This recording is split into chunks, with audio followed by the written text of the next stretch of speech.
The last 2 weeks have been easily the worst of Donald Trump's presidency, with brutal election losses, scandals exploding. Trump just can't run away from the Epstein files, no matter how hard he literally tries to, which is what he did this weekend with a little golf outing that immediately backfired, went wrong, and of course he had to rush away as protest over Jeffrey Epstein and all of the other illegal action taking place in his administration broke out, and Trump is furious. We're going to get into it all. But before we do, if I could quickly ask you to leave a like on this video, and if you haven't already and you enjoy our channel, to hit that subscribe button because it goes a long way in supporting our work. Now, before we get into how Donald Trump's golf trip was blown up by these Epstein protests, I want to start with the breaking news that we need on the Epstein vote that is to come this week from Ranking Member Robert Garcia. The reality is this. We've been successful as Democrats to essentially fight to get these other documents released. They haven't come from the government. They've come from the Epstein estate because we've been successful in forcing some subpoena votes at the Oversight Committee. But now we know that what's in the DOJ dwarfs what we've already received from the estate. For us to solve this case, for us to solve and get justice for these women and these survivors who were in many cases girls and children when they were raped and abused, we have to get access to the full Epstein files at the DOJ. They are under subpoena right now from our committee. They've been unresponsive, and now they're forcing the entire Congress to take this vote. It's going to pass with substantial numbers, and they have to release the files. So let's talk about this. You've been working with a number of Republicans, including Marjorie Taylor Greene and Thomas Massie. Donald Trump said some nasty stuff about Massie last night. The White House put the screws to Lauren Boebert the other day. But the bottom line is there is this sense that if you're not the 218th vote, like Adelita Grijalva was, and you're a Republican, you may have no choice but to vote for this thing, what Congressman Swalwell referred to as a jailbreak. I think that's right. I mean, look, you've already seen in the last couple of days, there have been Republicans that have come out publicly and said, I'm going to vote for this. And this is on top of the handful that actually joined Thomas Massie. Yeah, like John Bacon said that. John Bacon, Kevin Kiley. I mean, you're hearing that. Yeah. I'm hearing that privately from other Republicans as well. So I do think we're going to have a significant group. Now, what kind of pressure is Donald Trump going to try to put on these members? What kind of operation will the White House try to implement? It was not successful last week. But to take a member to the Situation Room with the director of the FBI and the lead of the Department of Justice to try to intimidate them to release and remove their name from this effort is insane. I mean, that just does not happen. And so the question, again, I think is really clear. What's this all for? What the hell is being hid by the White House? Tell me how this works, by the way. This is called a discharge petition, which means it's not like a normal bill that has to go through party leadership and wait for vote. If a discharge petition passes in the House, Mike Johnson has no say in what happens next. But what does happen next? Is this a bill? Does it go to the Senate? Does it go to the president for signature? Can he choose not to say? What's the process? The process is exactly like a bill. So essentially, the House is now forcing the vote. It has to actually happen. The Speaker can't stop a vote. The vote will likely happen this week. We expect a good number of Republicans to vote yes. That bill will then move on to the Senate, and the Senate will then take up this bill. It's important for us to get as many Republicans as possible so that the Senate understands that it's bipartisan and that the country wants this vote. And then the pressure will then move on to the U.S. Senate. They're going to have to vote this thing, get it through, and then it goes to the president. And the question becomes, is the president once again becomes the one man in the country that can sign that bill or choose to release the files immediately and bring justice for these survivors? Why is he protecting Ghislaine Maxwell, a monster who has been involved in the rape and abuse of children and women? Why is he moving her to a less secure facility? Why is he now going after other people that he feels as enemies in the files? Yet he's been mentioned in what got released more than anybody else.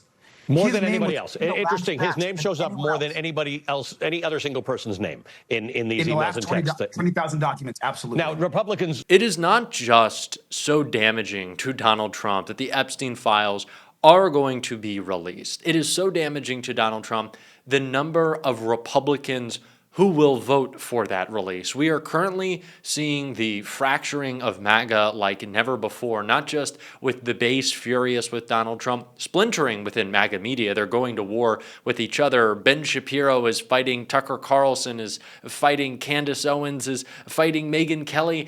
All the while, Republicans in Congress are actively fighting against Donald Trump. He is a lame duck. He is powerless, and he is losing his mind, which is why he wanted to take himself a nice little golf trip this weekend with someone who always will suck up to Donald Trump. That was Lindsey Graham, but it all backfired. It all went wrong, and we're going to see why with some protests.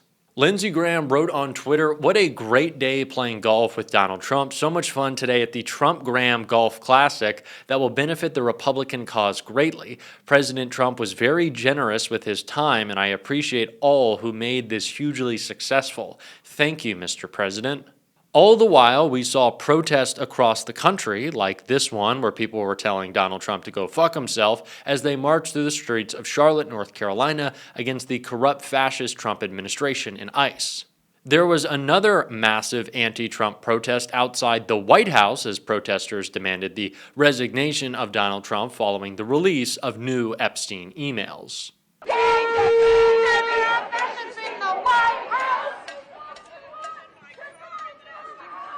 It's up to us! It's goddamn now! Round the White House 1.0! So there is protest en masse, and Donald Trump is hunkered down with Lindsey Graham. That's the best he could do in his moment of crisis. He doesn't have real friends or family members who love him around. He has to hang out with Lindsey Graham on a golf course. Is that not just sad? Lindsey Graham, who no one likes and who Donald Trump detests and who Donald Trump has actually been going to war with a little bit recently, is who Donald Trump has to lean on in his moment of crisis. And honestly, they both deserve each other, and they both deserve it. It being the lack of love in their life, any real meaning to what they do. I hope they're both miserable. Like, honestly, I truly do. They're both detestable human beings, and so I hope the rest of their lives are as empty as they have tried to make this world. I know that's maybe a little mean. I think it's fine for me to say that, though, but it's just hilarious that this is what Donald Trump has to do. He has to run away from Washington because they knew these protests were scheduled. They knew that every protest against Donald Trump under this current administration has been massive, has been historic, has seen record turnout, and so Donald Trump was rushed away to his little golf trip, which was completely overshadowed not just by the fact that he had to do it with Lindsey Graham, but that there were protests across the country. No matter how hard he tries, literally or figuratively, Donald Trump can't run away. It's also because he's a fat fuck and he'd probably trip and fall, which I'm not actually opposed to, so maybe do in fact try. But it's because we're going to keep talking about this. Republicans are going to keep talking about this. Marjorie Taylor Greene, hell, is talking about it all the time. Not that I think she's some great person for doing so. We talked about that in a previous episode, but it's funny that Trump doesn't realize every step he has taken to try to prevent people from talking about the Epstein files has only brought it up even more. The best thing he could really do is hide away in silence. But if he did, we'd know the reason why. So honestly, he's just screwed. And I'm really enjoying that. And I'm really enjoying him getting called out by Democrats like Jasmine Crockett right here. You know, I will admit that Donald Trump has been investigated more than the normal, but he just happens to be more corrupt and more criminal than any other president than we've had. I will point out he is the only president who has been convicted of 34 felony convictions that we've ever had in the Oval Office. So while we don't know exactly what crimes he may or may not have committed, just think of it this way. If you know that you didn't do anything, then why is it that you would be twisting members of your own party's arms, trying to get them not to release it? This would be exonerating. If you know that you are free and clear, then why not say, you know what, release the files? In fact, he campaigned on releasing the files because he didn't realize that anything that he was involved in whatsoever was involved in the files. But let me tell you something. Another thing that was said in that other email that he had with Michael Wolff was he was talking about if he wants to basically play hardball, we will make mention of the fact that he really has been on the plane.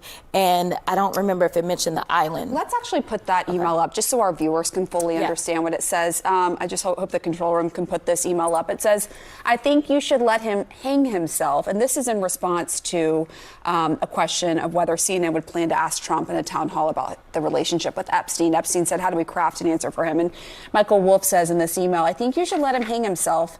If he says he hasn't been on the plane or to the House, then that gives you a valuable PR and political currency. You can hang him in a way that potentially generates a positive benefit for you. Or if it really looks like he could win, you could save him, generating a debt. Of course, it is possible that when asked, he'll say Jeffrey is a great guy and has gotten a raw deal and is a victim of political correctness, which is to be outlawed in a Trump regime. Yes. That's a full email. Yes, yes, yes.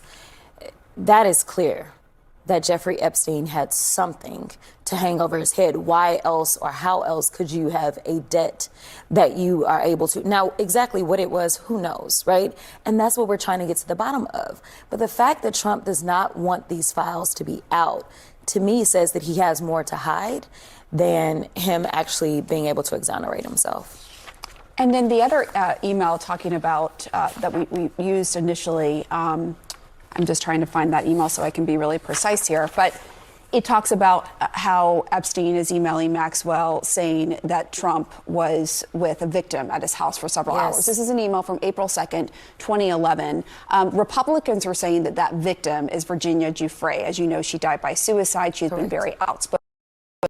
Jeffrey Epstein. Here's the email right here on your screen. She wrote a book, as you know, and she did not accuse him of any wrongdoing. What do you make of that? And can you confirm that? Yeah, I don't know. Obviously, it's redacted who the victim is, so I won't necessarily take the Republicans' word on who it is that's redacted. And I don't know why they would necessarily redact someone's name who is deceased at this point. The Democrats did that, though. The Democrats redacted. No. I understand. Okay, but I'm just saying, like, our biggest concern is to actually make sure that we are protecting victims. And obviously, she wrote a book. She told her truth. Whether or not she told everything, who knows? Again, another person that we can't talk to because we have yet another side around this.